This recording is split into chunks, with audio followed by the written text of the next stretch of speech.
Ririto. Cardo!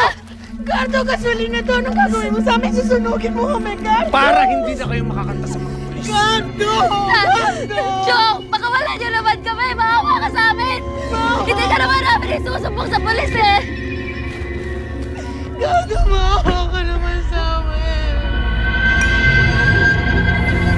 Tawagin niyo na lahat ng santong kilala ninyo. Cardo, maawa ka sa amin! Maawa ka, Chong!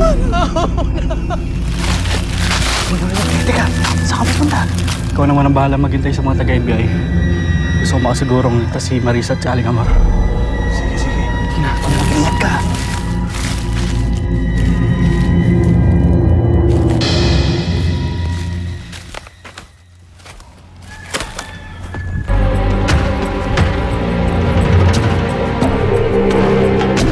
Muntik na ako mamatay dahil sa kagagawa niyo.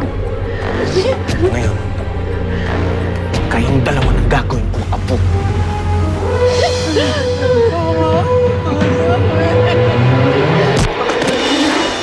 Buti na lang nahanap ko kayo dito. Buti naman at... Pinalikan mo kami! Ligtas na kayo, Marisa.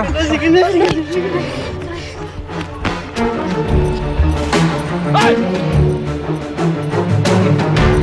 Bumakas pa kayo! Sabay-sabay tayo sa impyerno! Kasi!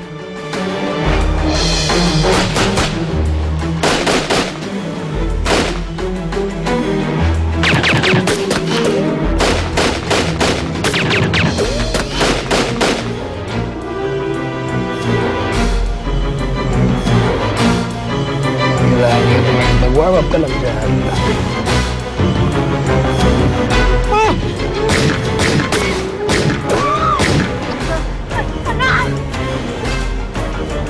Hindi niyo ako matatakasan.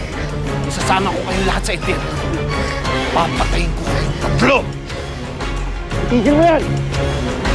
Kasama mo yung rin mo.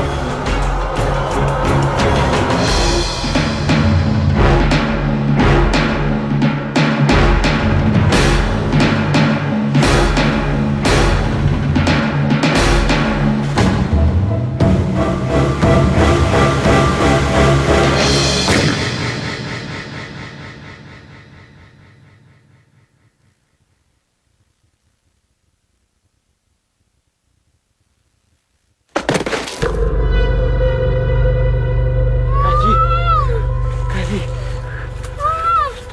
Kathy! Kathy!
Sigurado ko hindi titigil si Manny hanggang hindi ako nakuha.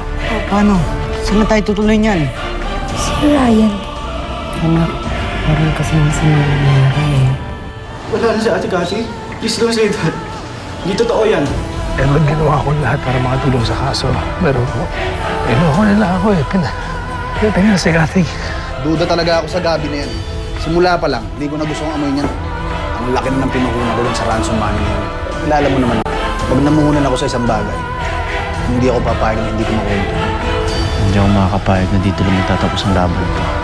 Paghihiganti ko si Kathy, walang makakapagpigil sa akin kahit pa kamatayan.